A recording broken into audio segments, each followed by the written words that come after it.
देखिए, आज हम बेसिक इकोनॉमिक्स पर डिस्कस करेंगे, क्योंकि इको एक ऐसा टॉपिक है, जनरली लोगों को इसका बेस क्लियर नहीं होता है। और जब बेस क्लियर नहीं होता है तो उन्हें समझ कोई चीज़ नहीं आती है। तो सबसे पहले तो हम बेसिक इकोनॉमिक्स पर बात कर लें। और जब से हम पैदा होते हैं और हमारी लाइफ जब तक एंड नहीं हो जाती, हमारे आसपास हमेशा इकोनॉमिक्स ही चलती है। जैसे सुबह हम ब्रश करते हैं, ब्रश किससे आता है? पैसे से। भूख लगती है, चाय पीते हैं, किससे आती है चाय? ब्रेड किससे आता है? ब्रेड खाते हैं पैसे से। तो कुछ भी ऐसा नहीं है जहाँ पर पैसा ना हो। लेकिन जब इकोनॉमिक्स की डेफिनेशंस की बात आती है तो इस पर कई डेफिनेशन है। जैसे मार्शल ये कहता है कि जो मानवीय क्रिया है वही इकोनॉमिक्स है। यानी मानवीय एक्टिविटी, मतलब स्मगलिंग किया गया पैसा not part of economy, tax चोरी किया गया पैसा नॉट पार्ट ऑफ इकोनॉमी। लेकिन रॉबिन्स ने इसे गलत कहा। उन्होंने कहा कि इकोनॉमिक एक्टिविटी में वो सब आएगा जहां से धन का चाहे डायरेक्ट लेना देना हो या इनडायरेक्ट हो। धन बरामद होगा तो राजकोष में ही तो आएगा। अब हम कहें कि जो चोरी का पैसा है वो नॉट पार्ट ऑफ इकोनॉमी, तो चोर तो बड़े ऐसा आराम में हो जाएंगे जब उनका पैसे आप नहीं लेना चाहते। तो ब्लैक करेंसी नहीं होता, गैर कानूनी तरीके से कमाया गया पैसा ब्लैक होता है। पैसा तो पैसा होता है, वो तो ब्लैक कहीं से नहीं, चाहे जिसके घर में मिले। दूसरी बात यहाँ पे जानने वाली है कि इकोनॉमिक्स को ओरिजिनेट करने वाला कौन है। तो इकोनॉमिक्स को ओरिजिनेट करने वाले हैं हमारे कौटिल्य जी। लेकिन इसका फायदा कौन उठाया? एडम स्मिथ ने उठाया। कैसे उठाया? क्योंकि हम इंडियन कभी भी किसी भी बुक को कंपेल नहीं करते, कभी अलग अलग बुक और एक टाइम टेबल से काम नहीं करते। एक पर्सन ने कहा कि मैं बहुत परेशान रहता हूँ, इतना मेरे पास काम है कि मैं व्यस्त रहता हूँ हमेशा। तो विवेकानंद ने कहा काम से तुम नहीं व्यस्त रहते हो, शेड्यूल नहीं है तुम्हारा कोई, इसलिए तुम व्यस्त रहते हो। अपने लाइफ का शेड्यूल बना लो कि इतने बजे ये काम करेंगे, व्यस्त बिल्कुल नहीं रहोगे, सबके लिए समय होगा। ओबामा अमेरिका के राष्ट्रपति, उससे ज़्यादा कोई बिजी हो सकता है जिसको पूरी दुनिया देखना है? आधा घंटे अपनी वाइफ से डेली बात करते हैं वो टेलीफोन से, अपने बच्चों से बात करते हैं, क्रिकेट खेलने जाते हैं एवरीडे। कहाँ से समय निकला? और एक छोटा क्लर्क के पोस्ट पर काम करने वाला, मैं बहुत बिजी हूँ, कोई फ़ोन मुझे मत करना। मेरे पास भी सब कुछ है, कई चीज़ है, फिर भी हमारे पास समय है। सबसे पहली ज़रूरत लाइफ की होती है अपने आप को टाइम दो। यानी योगा करो, मेडिटेशन करो, अपने आप को फिट करो। काम किससे ले रहे हो? इसी से। और यही फिट नहीं है तो काम कैसे करोगे? तो अपने खाने पीने पे, अपने शरीर पर, ये पहली ज़रूरत है, ध्यान देना। इसके बाद आता है एजुकेशन। और कपड़े तो सबको चाहिए, हम ह्यूमन बीइंग हैं तो बिना कपड़ों तो रह नहीं सकते। लेकिन हमारे एक सर हैं, कहते हैं कपड़े पहनने में हजारों साल लगे सीखने में कि हमें कपड़े पहनने चाहिए, लेकिन कपड़े उतारने में 2 मिनट भी नहीं लगता लोगों को। वो हाई हाई प्रोफाइल सोसाइटी की बात करते हैं। सीखने में कितने साल लगे कि हम पहले बंदर थे, चिंपैंजी थे, इसके बाद धीरे धीरे जान पाए कि हमें कपड़े पहनने चाहिए। तो कोई चीज़ जिसको हम सीखते हैं वो तुरंत नहीं होती, लेकिन उसको भूलने में 2 मिनट नहीं लगता। जैसे सीखने में बहुत टाइम लिया होगा, लेकिन ये 15 दिन 2 महीना गायब रहे तो पता चला ये जो ज्ञान है इसका खत्म हो गया। गाड़ी चलाने वाला सीखने में कितना टाइम लेता है, भूलने में। ऐसी ही पढ़ाई है, सीखना बहुत मुश्किल काम है, भूलना बहुत ही आसान। उधर ध्यान ही ना दो कुछ दिन तक। तो बड़े से बड़ा टीचर अगर स्टडी नहीं करके आता है क्लास में तो उसका ज्ञान जंग लग जाता है, किसी काम का नहीं रह जाता है। पहले ये होता था कि बहुत पुराने टीचर के पास जाओ और वो पढ़ाएगा ठीक से। इंटरनेट के ज़माने में वो सब आउटडेटेड हो चुके हैं, जो नेट पर काम नहीं करते, नई बुकों के संपर्क में नहीं आते। तो आज टीचर भी इंटरनेट वाला टीचर होना चाहिए। अब वो टीचर पहले वाला गया जो इतने साल पुराना होगा तो बहुत अच्छा पढ़ा देगा, अब वो किताबों के संपर्क में नहीं रहेगा, अपडेट किताबें उसको नहीं मिलेंगी तो पढ़ा कैसे देगा? तो आज के दौर की जो हमारी स्टोरी है वो बदल चुकी है, तो हमें भी उसी के अकॉर्डिंग बदलना होगा। अगर हम अपने आप को बदल लें, चेंज कर लें, तो पढ़ाई बहुत आसान हो जाएगी। अगर हम नहीं बदलेंगे, रिजिड रहेंगे, तो यही पढ़ाई बहुत ही डिफिकल्ट रहेगी। अब आता है कि इकोनॉमिक्स क्या है। तो इकोनॉमिक्स पे 3 डेफिनेशन आती है। एडम स्मिथ कहते हैं धन का विज्ञान है, जहां धन है वहीं इकोनॉमिक्स है। मार्शल ने कह दिया मानवीय विज्ञान है, जो ह्यूमैनिटीज के लिए पैसा हो वही पार्ट ऑफ इकोनॉमिक्स है। रॉबिन्स ने कह दिया सब मिला दो, जहां धन है वो सब इकोनॉमिक्स है। इन तीनों में सबसे अच्छी परिभाषा कौन सी लगी? रॉबिन्स की परिभाषा। रॉबिन्स ने सबको मिला दिया और रियल में यही परिभाषा सही है। अब इकोनॉमिक्स का राइटर कौन है? कौटिल्य। इकोनॉमिक्स का फादर कौन है? Adam Smith. Should be noted, note करो ये सब चीजें। Writer of economics Kautilya. यही सब बात तो जानते नहीं हो, किताब एमए बीएड लेके सब टहल रहे होते हैं। राइटर ऑफ इकोनॉमिक्स है कौटिल्य और father of economics Adam Smith. Father of economics है Adam Smith. Adam Smith. Economics को दो पार्ट में किसने बांटा? Which person name divide by two part of economics? Micro and macro. Economics को हमने दो पार्ट में किसने बांट दिया बताओ? हाँ, ये इसको डिवाइड करने वाला कौन है, नाम बताओ। एक पार्ट को हम बोलते हैं माइक्रो, ये, और दूसरे पार्ट को हम बोलते हैं मैक्रो, ये। ये दो पार्ट में किसने डिवाइड किया एक को बताओ? Divide by two part, micro and macro. बोले क्या होगा? इसको डिवाइड किया रेगनर फ्रिश ने। डिवाइड किया इसको रेगनर फ्रिश, इसने डिवाइड किया। Ragnar Frisch, Ragnar Frisch, FRICH। Eco को डिवाइड करने वाले हैं रेगनर फ्रिश। इन्होंने इसे दो पार्ट में डिवाइड कर दिया। Ragnar Frisch is the first person divide by two part of economics. दो पार्ट में इको को उन्होंने डिवाइड किया। अब इसमें क्या आएगा? इसमें आएगा डिमांड। इसमें क्या आएगा? सप्लाई। इसमें क्या आएगा? Elasticity of demand.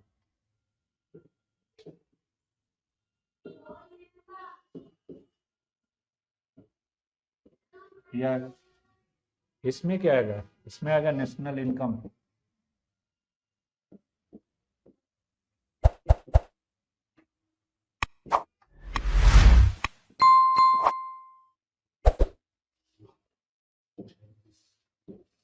इसमें आएगा पॉवर्टी। इसमें आएगा अनएम्प्लॉयमेंट। ये सब इसमें आ जाएगा मैक्रो में।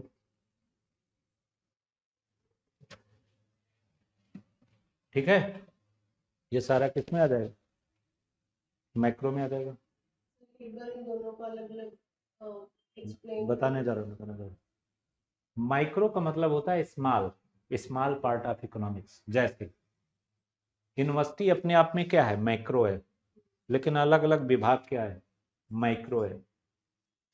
ओशियन क्या है? समंदर, मैक्रो, लेकिन नदियां क्या हैं? माइक्रो। तो जहां स्पेशलाइजेशन आ जाएगा वो सब माइक्रो का पार्ट होगा। एक डॉक्टर है, सब का इलाज करता है, क्या है वो? स्पेशलाइज है, माइक्रो। तो ये लिख लो, जहां स्पेशलाइज कोई चीज आएगी वो पार्ट ऑफ माइक्रो होगा। स्मॉल चीजें जो होंगी वो पार्ट ऑफ माइक्रो होंगी, और जो लार्ज पार्ट होगा वो मैक्रो होगा। Large part of macro. ठीक है, large part of macro. Clear हो गया? कोई डाउट? चलो, तो इतना हमने क्लियर किया आपको। अब आगे देखो जरा।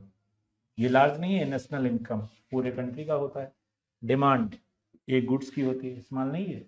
सप्लाई किसी एक गुड्स की होती है। एलास्टिसिटी किसी एक वस्तु की होती है। तो ये तो पूरे कंट्री की बात कर रहा है, तो ये बड़ा नहीं हुआ? हाँ। अब आता है नेक्स्ट। नेक्स्ट में आता है कि हमने तो ये पढ़ा कि इको क्या होता है, और इकोनॉमिक्स के दो पार्ट को हमने पढ़ लिया। अब यहाँ पर एक बेसिक बात हम ये जान लेते हैं कि डिमांड क्या होती है। बेसिक बेसिक चीजें जानना है जो काम की है। डिमांड क्या होती है, और डिमांड कितनी चीजों को लेकर बनती है। डिमांड कोई ऐसे नहीं करता। सबसे जरूरी चीज है विलिंगनेस। डिमांड के लिए क्या जरूरी है? विलिंगनेस। प्लस क्या जरूरी है? नीड्स। प्लस क्या जरूरी है? नीड के बाद इनकम। अभी बता रहे हैं क्यों जरूरी है। Income plus time plus price, ये सारे जोड़ दो तो डिमांड होगी। बिलिंगनेस मीन्स क्या होता है? इच्छा। नीड मीन्स क्या होती है? आवश्यकता। खरीदने के लिए इनकम होनी जरूरी है, समय होना चाहिए, खरीदने के लिए जा ही नहीं पा रहे हो। प्राइस सारे एक साथ जुड़ जाते हैं तो डिमांड होती है। लिख लो, जब सारे एक साथ जुड़ते हैं तो डिमांड होती है, अगर ये साथ जुड़ेंगे नहीं तो डिमांड नहीं होगी। इनका एक साथ जुड़ना जरूरी है। क्लियर हुआ? शर्मा जी बोलेंगे, भूल जाते हैं नाम बार बार।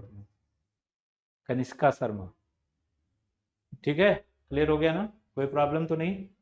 चलो आगे बढ़ते हैं। ये तो हो गया हमारे डिमांड की। अब आता है कि डिमांड के टाइप्स क्या होते हैं। Types of demand.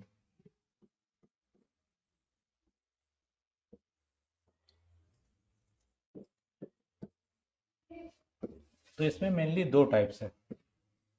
एक है मार्केट डिमांड,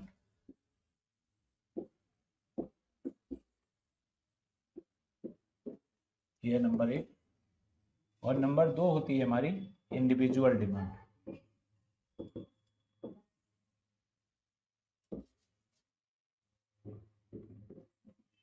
ये होती है मेनली। ठीक है, अब मार्केट डिमांड क्या है? मार्केट में कई प्रकार के कंज्यूमर जिस डिमांड को करते हैं वो मार्केट डिमांड है। जैसे class one, class two, class three, सभी कंज्यूमर एक जैसे नहीं इकोनॉमिक स्टेटस में। क्लास वन ज़्यादा पैसा कमाता है, क्लास बी उससे कम कमाता है, क्लास सी उससे कम। तो कई क्लास के लोग जो डिमांड करें, जैसे A class plus B plus C plus D, इनकी सबकी एग्रीगेट होती है मार्केट डिमांड। 2 रुपये पर लीटर दूध है, एक करेगा 10 का, एक करेगा 8 का, एक 6, एक 4, अब जोड़ो कितना हुआ? बोलो। 28। 28 लीटर मिल्क की डिमांड करेंगे, मार्केट डिमांड। कंज्यूमर सब अलग अलग होते हैं, कोई गरीब होता है, कोई अमीर होता है, ठीक है, कोई क्लास वन में होता है। तो ये सारे जो डिमांड करते हैं वो मार्केट डिमांड में आता है। क्लियर हुआ इतना कॉन्सेप्ट? वो पार्ट ऑफ मार्केट डिमांड हो जाता है, पार्ट ऑफ मार्केट डिमांड। इन सबको एक साथ मिलाओ, this is the part of market demand. तो सब मार्केट डिमांड का पार्ट होता है। क्लियर हो गया? अब आगे देखो नेक्स्ट। अब आता है इंडिविजुअल डिमांड क्या होता है, इस पे आते हैं।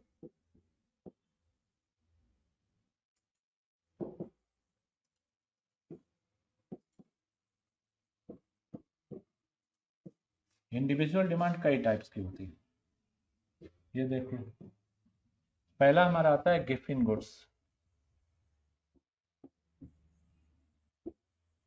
ये है नंबर एक। नंबर टू, पहला क्या हो गया? Gift in goods. दूसरा क्या हुआ? Inferior goods.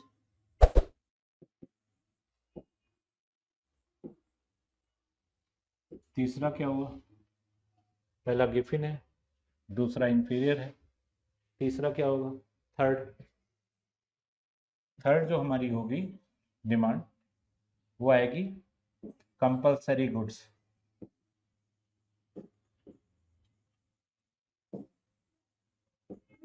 गुड्स। और फिर क्या आएगा? Normal goods.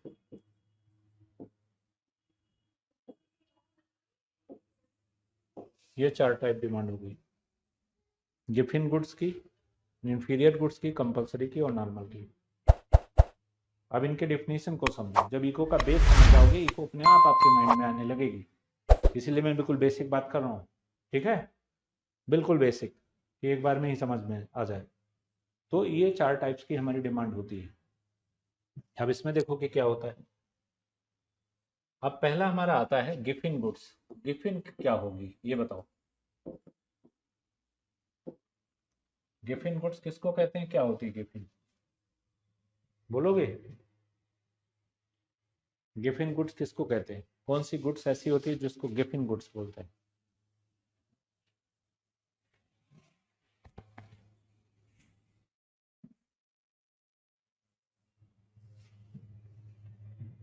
कौन सी गुड्स है जिसको गिफिन गुड्स बोलते हैं?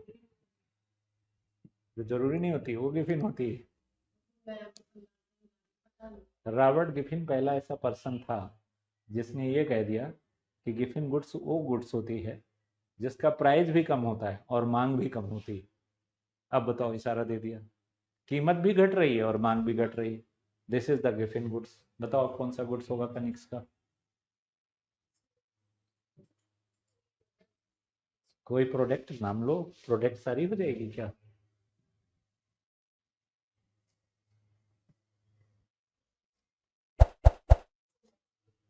क्या बैच बॉक्स? नहीं। सड़े गले टमाटर, फंगस लगे ब्रेड, प्राइस कम हो जाएगा, खरीदोगे? मार्केट में ढेर का ढेर जो बेचते हैं कि आओ 100 रुपये ढेर, 50 रुपये ढेर, खरीदने जाते हो? बोलो, फंगस लगे ब्रेड और ये सब सारी चीज़ें क्या आएंगी? गिफिन गुड्स हो जाएंगी। और गिफिन गुड्स में जो फार्म वो बनता है, ग्राफ बनता है, ऐसे बनता है गिफिन गुड्स का, ऐसे ऐसे। ये लो, ये डीडी जो है नीचे से ऊपर जा रहा है। प्राइस कम है ये तो डिमांड कम है, प्राइस अधिक हो गया तो डिमांड अधिक हो गई। ये बनेगा इस तरह से। प्राइस ओपी था तो उस समय मांग क्या थी?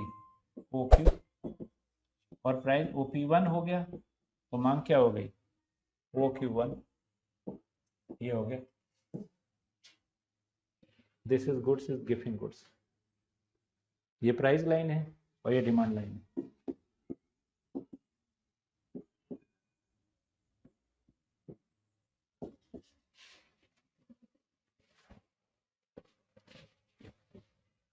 ठीक है, प्राइस अधिक तो डिमांड अधिक, प्राइस कम तो डिमांड कम। हो गया? कोई प्रॉब्लम? तुम किसी को बुला के मेरे पास लाते हो मेरी क्लास में, वो तुम्हें ये ना कहे कि हाँ सही जगह लाए तो कहना।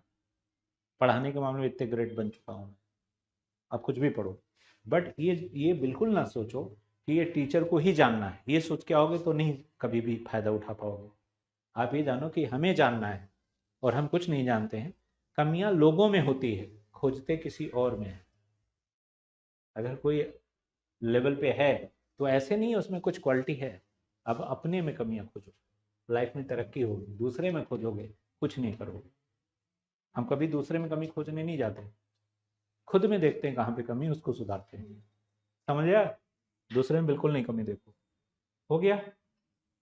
और हमेशा जीनियस आदमी दूसरे की क्वालिटी पे नजर रखता है, मूर्ख आदमी उसकी निगेटिव चीज पे नजर रखता है। और निगेटिव पॉजिटिव तो सब में होता है। तो आपको जीनियस आदमी की तरह काम करना है। निगेटिव देखोगे तो निगेटिव चीज आपके पास जाएगी, पॉजिटिव देखोगे तो पॉजिटिव जाएगी। अब आपको निगेटिव मैन बनना है या पॉजिटिव, ये देखना होगा।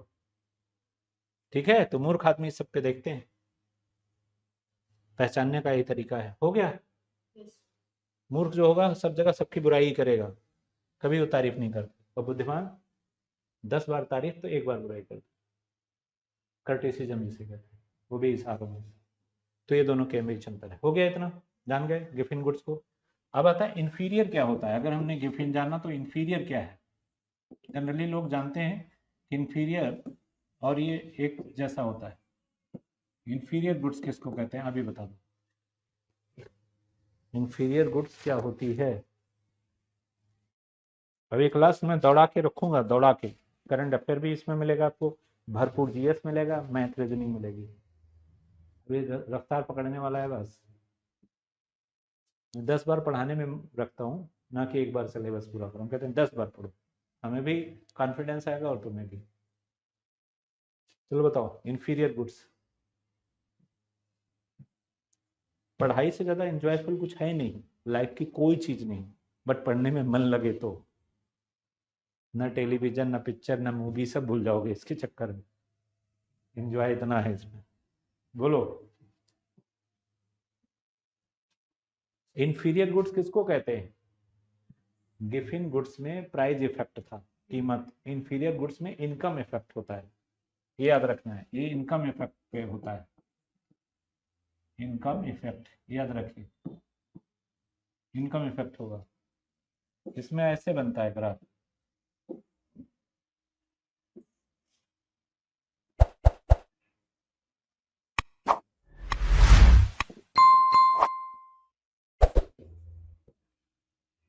इसमें इनकम कम होगी तो मांग मांग जो है बढ़ जाएगी। ये बना डी। जैसे समझो क्या होता है, देखिए एक व्यक्ति पहले मारुति कार जो है 800 से चलता था जब इनकम कम थी, लेकिन उसकी इनकम एकाएक बढ़ जाएगी तो मारुति 800 यूज करेगा वो? बोलो यूज करेगा? नहीं करेगा। अब वो क्या करेगा? अब कोई बढ़िया सी कार खरीदेगा।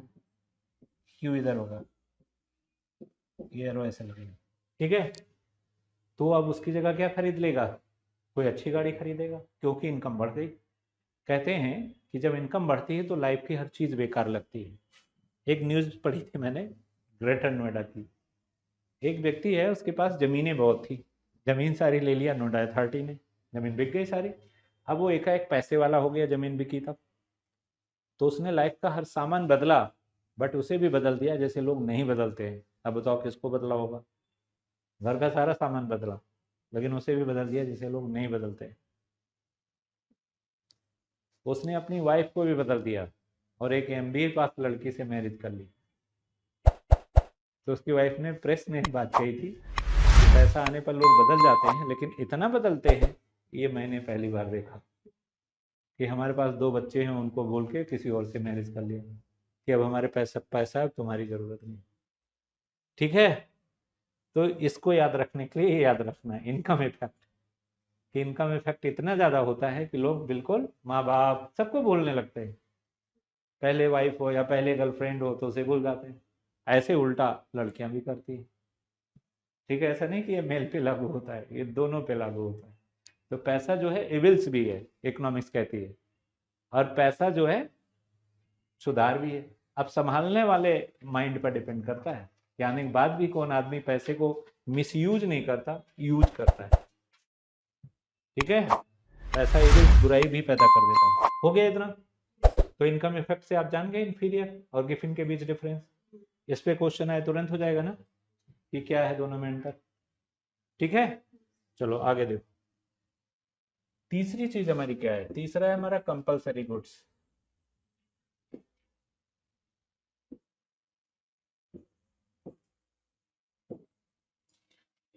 ये देख लो,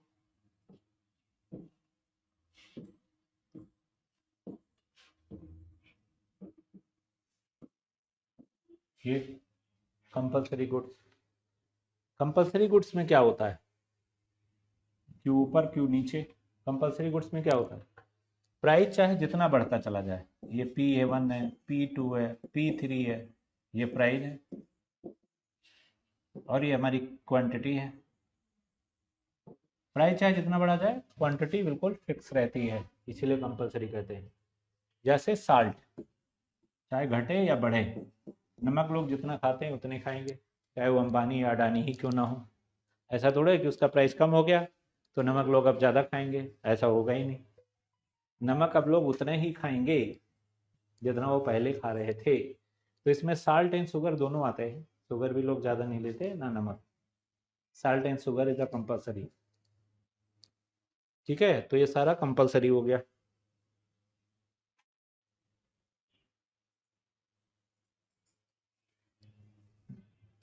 समझ आया? सारा कंपलसरी, तो इसको बोलते हैं ये। अब आता है हमारा नॉर्मल गुड्स क्या होता है। नॉर्मल गुड्स पे आते हैं, चौथा जो टाइप्स है।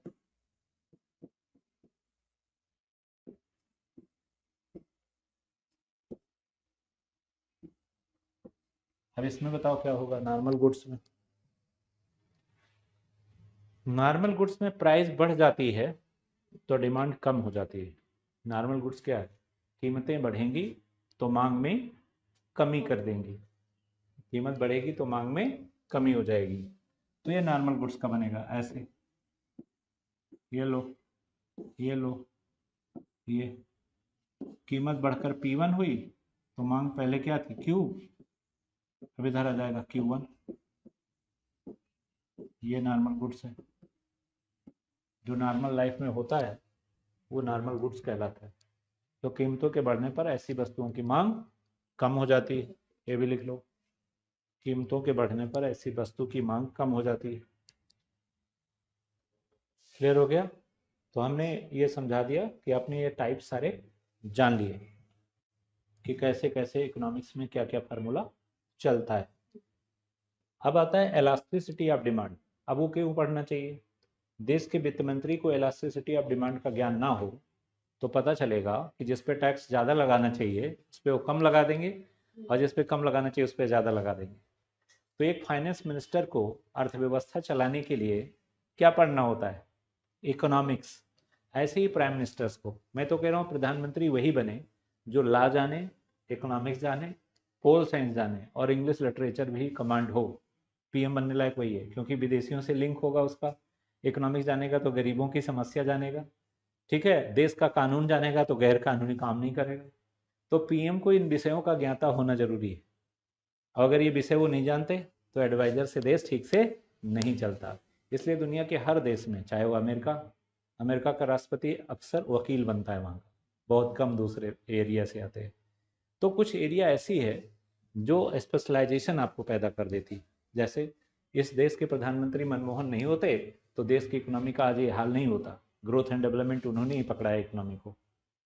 तो जो जिस एरिया का स्पेशलाइजेशन होता है कंट्री को, उसका फायदा मिलता है। जब आप ये कहते हो कि हमारे पढ़ने से क्या होता, आइंस्टीन ने क्या पढ़ाई की थी तो अकेले सोचा था? बल्ब का फिलामेंट्स किसने दिया? आज सब लोग प्रकाश में बैठे हैं कि नहीं?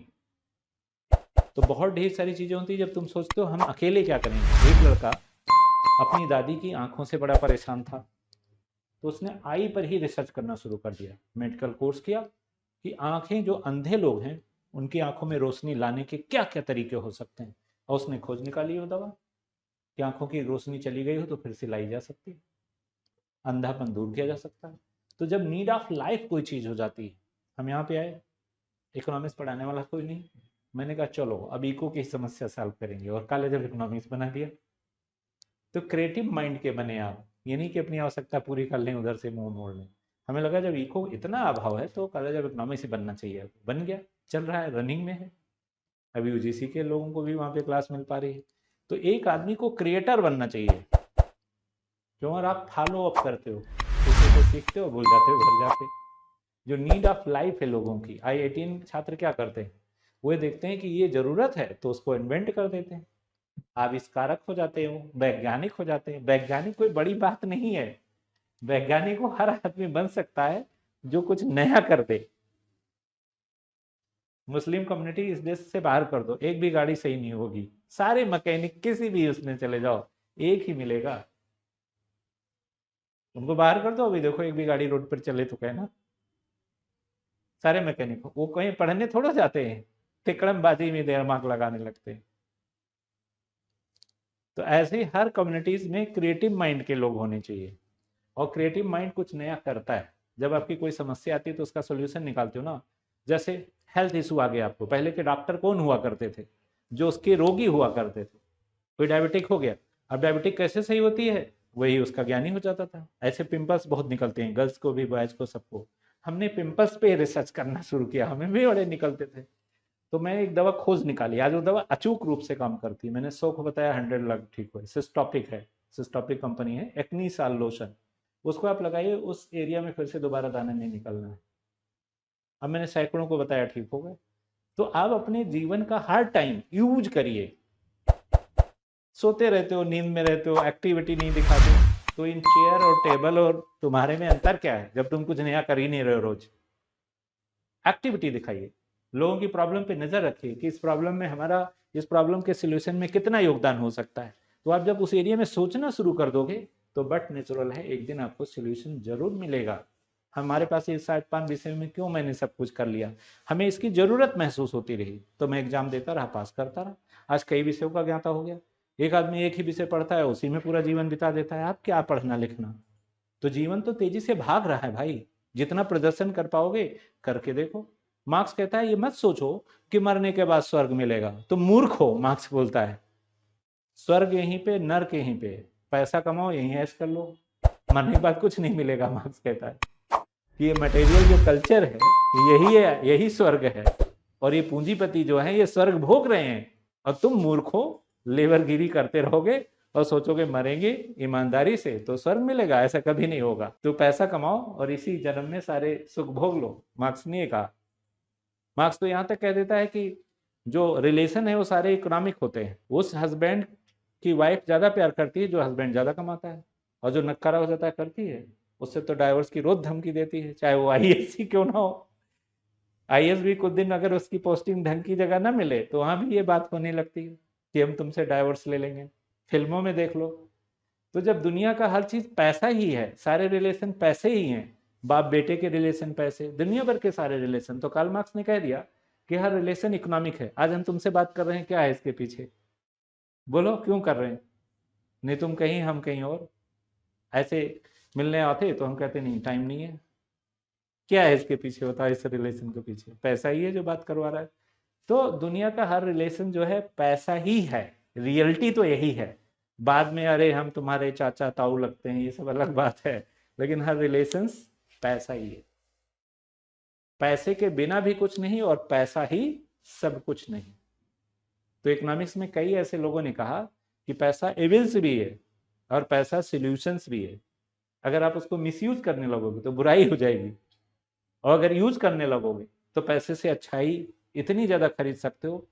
और दुनिया में गुस्टो कैसल कहता है कुछ भी ऐसा नहीं जो बिकता नहीं बाजारों में। गुस्टो कैसल कहता है जो सबको खरीदता है वो भी बिकता है, मतलब रुपया। अगर वो नहीं बिकता तो डॉलर का अलग प्राइस नहीं होता, रुपए का अलग प्राइस नहीं होता, यूरो का अलग प्राइस नहीं होता। तो वो कहता है दुनिया में ऐसा कुछ भी नहीं है जो बाजार में ना बिके, और जो सबको खरीदता है वो भी बिकता है। तो सब कुछ बिकाऊ है इस संसार में, सब बिकता है, खरीदने वाला चाहिए। गुस्टो कैसे कहता है परचेजिंग पावर आपकी बढ़ाओ अपनी आपकी, तो हर चीज बिकता है इस बाजार में। यहां तक समझ आ गया ये? अब आता है इकोनॉमिक सिस्टम क्या है। सिस्टम बताओ क्या होता है।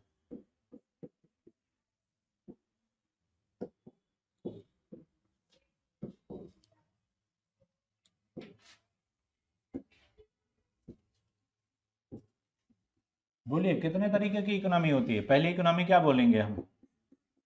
मिक्स्ड। ये हमारी मिक्स इकोनॉमी। पहली इकोनॉमी क्या है? Mix economy. दूसरी हमारी इकोनॉमी क्या है? Socialist economy.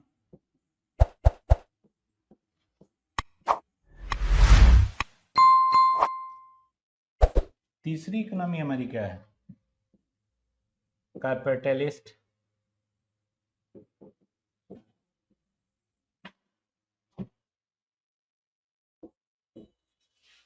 चौथी क्या है? चौथी बताओ। पहले मिक्स, फिर सोशलिस्ट, फिर कैपिटलिस्ट, फिर है कम्युनिस्ट। कम्युनिस्ट इकोनॉमी, चाइना और रशिया इसमें आएगा। तो ये हमारा पहले मिक्स इकोनॉमी है, फिर है हमारा मिक्स के बाद क्या आएगा? सोशलिस्ट, इसके बाद कैपिटलिस्ट, और फिर बात कम्युनिस्ट। अब इनकी हिंदी भी बता देते हैं। मिश्रित अर्थव्यवस्था,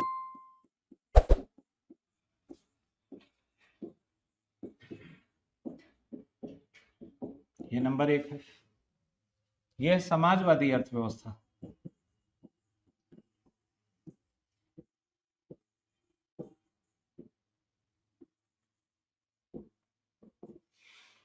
यह है पूंजीवादी अर्थव्यवस्था, और इसको बोलते हैं साम्यवादी। यह हमारी साम्यवादी अर्थव्यवस्था। तो 4 टाइप्स ऑफ इकोनॉमी, 4 तरीके की अर्थव्यवस्था होती है। हम मिश्रित किसको कहते हैं? जब आपका देश आज़ाद हुआ था तब पंडित जवाहरलाल नेहरू यहाँ के प्राइम मिनिस्टर बने थे, और उन्होंने मिक्स इकोनॉमिक सिस्टम अपनाया था। तो कोई चीज़ आपस में जब मिक्स होती है तो उसका कोई प्रपोर्शनेट रेशियो तो होता है ना। हम दो चीज़ आपस में मिलाएंगे तो कोई ज़्यादा और कोई कम होगा।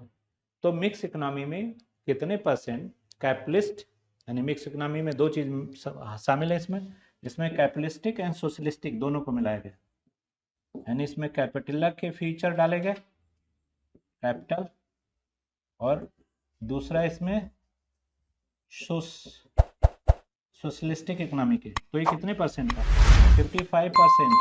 और ये कितना था? 44%। तो शुरू से हमारी इकोनॉमी किस तरफ ओरिएंटेड है? पूंजीवाद की तरफ। तो उसी तरफ बढ़ती भी जा रही है। शुरू से हमारी इकोनॉमी किस तरफ बढ़ रही है? पूंजीवाद, कैपिटलिस्टिक इकोनॉमी है, और उसी तरफ बढ़ती भी जा रही है। कैपिटलिस्टिक इकोनॉमी है, कैपिटलिस्टिक की तरफ बढ़ती जा रही है। अब कैपिटलिस्टिक क्या है? जिसको कहते हैं गला काट प्रतियोगिता, मतलब पैसा लगाओ पैसा बनाओ, प्राइस कंट्रोल नहीं होता जैसे विकसित देश में। जो पैसा, जो दुकान खोल लिया वही उसका मालिक है, गुड्स का वो प्राइस कुछ भी ले सकता है क्योंकि वो प्रोड्यूसर है। ठीक है, कैपिटलिस्टिक का मतलब क्या होता है? प्राइवेट सेक्टर, पूंजीवाद सारा कैपिटलिस्टिक प्राइवेट सेक्टर है, और सोशलिस्टिक सारा गवर्नमेंट सेक्टर है। एक वर्ड में भी नहीं जानो, जितना निजी क्षेत्र है वो सब कैपिटलिस्टिक है, और जितना गवर्नमेंट क्षेत्र है वो सब सोशलिस्टिक है, और दोनों को अपनाया गया। तो ज़्यादातर हमारी इकोनॉमी में किसको अपनाया गया था? कैपिटलिस्टिक को, निजी क्षेत्र को प्रायोरिटी दी गई। क्यों दी गई? क्योंकि पैसे वाले लोग पैसा निकालेंगे तभी इकोनॉमी आगे बढ़ेगी, और वो बड़े बड़े लोग थे। ठीक है, बड़े बड़े लोग पैसा, हाँ, टाटा बिरला डालमिया। सोशलिस्टिक के पास पैसा कहाँ होता है? गवर्नमेंट के पास पैसा होते नहीं है, इसलिए गवर्नमेंट हॉस्पिटल देखते हो गरीबों के लिए ही बनाए जाते हैं कि जाके इलाज करो, लेकिन इलाज से सही कितने होते हैं रियल में? ठीक है, लेकिन धीरे धीरे अब उनकी फैसिलिटी बढ़ाई जा रही है। फिर सोशलिस्टिक इकोनॉमी आप जान गए, गवर्नमेंट सेक्टर। अब कैपिटलिस्टिक और सोशलिस्टिक और मिक्स तीनों को पता हो गया कि दोनों को आपस में मिला दिया जाए तो मिक्स, और अलग अलग रहे दोनों सोशल एंड कैपिटल। तो सोशलिस्टिक का मतलब होता है समाज गरीबों के लिए काम करना, और कैपिटलिस्टिक का मतलब होता है अमीरों के लिए काम करना। तो अमीर लोग कैपिटलिस्ट कहलाते हैं, और गरीब लोग क्या कहलाते हैं? सोशलिस्ट। क्लियर हो गया? अब एक चौथी अर्थव्यवस्था है कम्युनिस्ट, जो हमारे फ्रांस और रूस में है। कम्युनिस्ट अर्थव्यवस्था क्या होती है? जो केवल लेबर ओरिएंटेड होती है, कैपिटलिज्म को कोई स्थान इसमें नहीं देते। जबकि मिक्स इकोनॉमी में कैपिटलिज्म और सोशलिज्म साथ साथ चल रहा है, लेकिन ये कहते हैं कैपिटलिज्म को उखाड़ फेंक दो, मजदूरों का राज कायम करो, मजदूर ही सब कुछ है। हाँ, लेबर ही सब कुछ है, लेबरों की सरकार होनी चाहिए। पूंजीपति लोग तो तुम्हारा शोषण करते हैं, जैसा कार्ल मार्क्स कहता था, सारी दुनिया के मजदूरों एक हो जाओ। ये पूंजीपति लोग क्या कर रहे हैं? तुम्हारा शोषण कर रहे हैं। इनकी गाड़ी तुम चलाते हो, इनके घर का खाना तुम बनाते हो, तुम स्ट्राइक पे चले जाओ, अपनी मौत खुद मर जाएंगे। ठीक है, तो ये हमेशा अपील करता रहा मार्क्स, लेकिन जब वो खुद ही मरा तो कफन के पैसे नहीं थे उसके पास। क्यों? क्योंकि पूंजीवादी देशों में जाके हर जगह कम्युनिस्ट की बात करता था, जो उसकी एंटी हो जाता था तो वहाँ की पुलिस दौड़ा लेती थी, या उसे जेल में पकड़ने बंद करने की कोशिश की जाती थी। तो सरकार के अगेंस्ट आप पूरी तरह जाओगे तो सरकार के पास जो ताकत होगी उससे उसको दबाने की कोशिश करेगी। इसलिए जहाँ पर जो सरकार हो उसके अगेंस्ट तभी जाओ जब आप उन चीज़ों के लिए तैयार हो, कि वो आपको टार्चर करेंगे, आपको परेशान करेंगे, और वो सब परेशानियां उठाने के लिए तैयार हो तो करो। तो क्लियर हुआ इकोनॉमिक सिस्टम। अब मिश्रित अर्थव्यवस्था भी जान गए, दो चीज मिलाओ, पूंजीवाद जान गए, समाजवाद जान गए। देखो पढ़ाने वाले को जरूरी नहीं है पूरी 50 लाइन वो पढ़ाए, एक वर्ड बताए। जैसे मैंने बता दिया कि ये गवर्नमेंट है और ये प्राइवेट है, आपको तुरंत समझ आ गया। इसके बाद मैंने दोनों को मिला दिया, मिक्स समझ आ गया। ये बता दिया कि ये लेबर ओरिएंटेड है, लेबरों का फेवर लेता है, मजदूरों के फेवर में जितने कम्युनिस्ट हैं वो मजदूरों की बात करते हैं। अब इसको 10 पेज पढ़ने का कोई मतलब नहीं रह गया, एक बार में आ गया। अब आपके माइंड में जब कोई चीज़ कॉन्सेप्चुअल क्लियर हो जाती है तो फिर क्वेश्चन आ जाएगा, अपने आप आंसर बन जाएगा। लेकिन अगर उसके कॉन्सेप्ट क्लियर नहीं होते तो फिर घूमते रहते हो क्या लिखे। अब इसके एविल्स, बुराई, इस पर अगर हम बात करेंगे वो भी बड़ी आसानी से समझ आएगा कि सोशलिस्टिक इकोनॉमी के क्या। अब 3 बातें और इको में जान लो, हाँ, आज की क्लास में। और ये क्लास 45 मिनट की हुआ करेगी, क्योंकि जब 3-3 पीरियड होंगे तो हर पीरियड जो है, हाँ, 1-1 घंटे का नहीं पढ़ाया जा सकता। कुछ तुम्हें भी छूट चाहिए और कुछ मुझे भी चाहिए। तो 45 मिनट्स का एक पीरियड हुआ करेगा, और मैं 3 क्लास करूँगा, 11, 12, 12 से 1 और 1 से 2, इतनी क्लास करूँगा मैं। करंट अफेयर लाऊंगा मैं 1 से 2, और करंट अफेयर में वो सारे टॉपिक कवर करेंगे। तुम्हारी क्वालिटी भी कवर कर देंगे उसी में। ठीक है, तो मैं 3 पीरियड पढ़ाया करूँगा, 11 से लेकर 2 बजे तक। क्लियर? क्योंकि जितना ही ज़्यादा पढ़ाएंगे उतना ही ज्ञान तुम्हारा बढ़ाएंगे। और तुम भी इतनी दूर से अगर आओगे तो यहाँ से कुछ लेकर जाओ, झोला भर के ले जाओ अपना, खाली न रहे। ठीक है? और ज्ञान की कमी नहीं है हमारे पास, बस रफ्तार पकड़ना बाकी है। बैठे थे चुपचाप, तब तक अब धीरे धीरे रफ्तार पकड़ लेंगे, क्योंकि दिन भर पढ़ाते ही तो रहते हैं। हो गया? अब आते हैं हम इको में एक बहुत बड़ी चीज है जैसे ग्रोथ। यहाँ पे 3 वर्ड यूज होते हैं, इनको बहुत समझो तो इको के बेस समझ आ जाएंगे। एक होता है इकोनॉमिक ग्रोथ,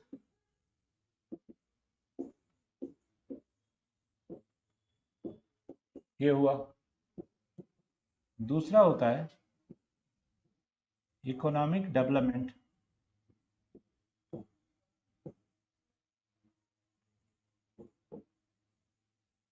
ये। तीसरा मेरा होता है इकोनॉमिक प्रोग्रेस,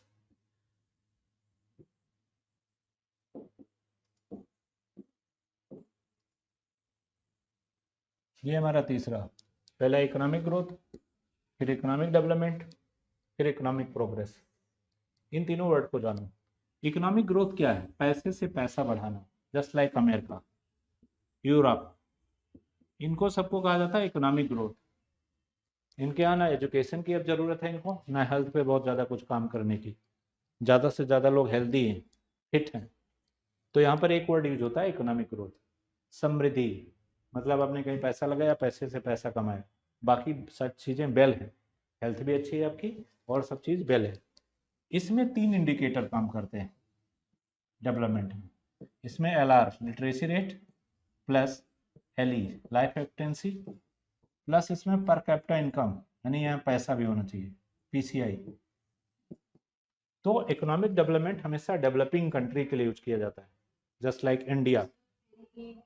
LE का मतलब होता है लाइफ एक्सपेक्टेंसी, जीवन प्रत्याशा, PCI पर कैपिटा इनकम, और ये इंडिया जैसे देश के लिए यूज होता है। इंडिया जैसे देश के लिए इकोनॉमिक डेवलपमेंट वर्ड यूज होगा। इकोनॉमिक डेवलपमेंट किसके लिए यूज होगा? इंडिया जैसे कंट्री के लिए। और ये बोथ के लिए यूज होगा, बोथ इंडिया प्लस अमेरिका, ये बोथ के लिए यूज होगा, इंडिया प्लस अमेरिका। ये वर्ड जो है वो बोथ के लिए यूज होगा। क्लियर हो गया? तो यहाँ पे आ गया economic growth America, economic development LR LE PCI India, और economic progress India plus America, सबके लिए यूज होता है। क्लियर हो गया कॉन्सेप्ट? कोई प्रॉब्लम? तो इस तरह से हम इकोनॉमिक्स को अगर पढ़ें, तोड़ फोड़ के पढ़ लें पूरा, तो हमें पूरी इको समझ में आ जाएगी।